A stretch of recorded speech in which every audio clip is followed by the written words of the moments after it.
Arthur, le Real Madrid sera au rendez-vous des huitièmes de finale comme attendu, mais on va surtout parler d'un homme ce mercredi, auteur d'un triplé, Kylian Mbappé. Que dire sur sa performance, si ce n'est qu'elle a été exceptionnelle, avec 3 buts très différents, mais qui résument assez bien l'état de forme qui est le sien.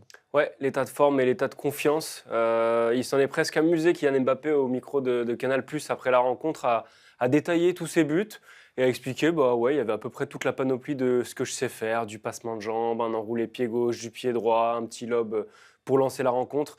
Voilà, il y a eu tout ce que Mbappé sait faire, prise de profondeur, et là on sent qu'il est aussi dans un état physique optimal, dans ses courses, dans son jeu, parce que Mbappé, quand il est moins bien physiquement, ça se ressent dans son jeu, dans le sens où il en fait toujours trop. Et là, c'est un jeu épuré, c'est un jeu connecté aux autres, c'est un jeu tout en simplicité.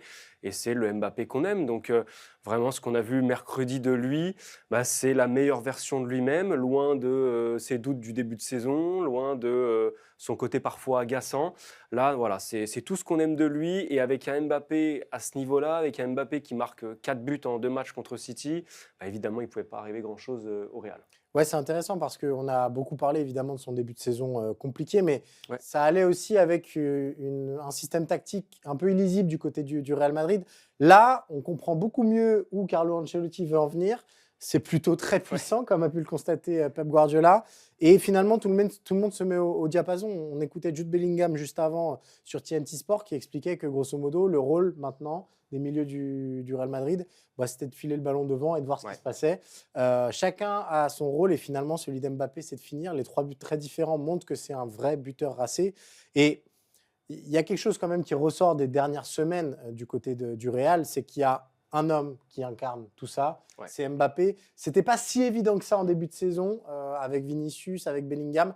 Là, en février, au moment où il faut être clutch, les choses se dessinent nettement. Ouais, c'est clair que c'est en train de devenir son équipe. Tu le disais, au début, c'était voilà, Mbappé arrive dans l'équipe de Vinicius. Mbappé va s'adapter au jeu et au positionnement de Vinicius. Là, aujourd'hui, il n'y a même plus cette question qui se pose. La question de la gestion des égos, etc., se pose pas spécialement non plus. C'est, comme tu le dis, donner le ballon à Mbappé et on voit ce qui se passe. On a l'impression que tout le monde est en train un petit peu de s'effacer, mais dans le bon sens du terme, au profit de l'attaquant français.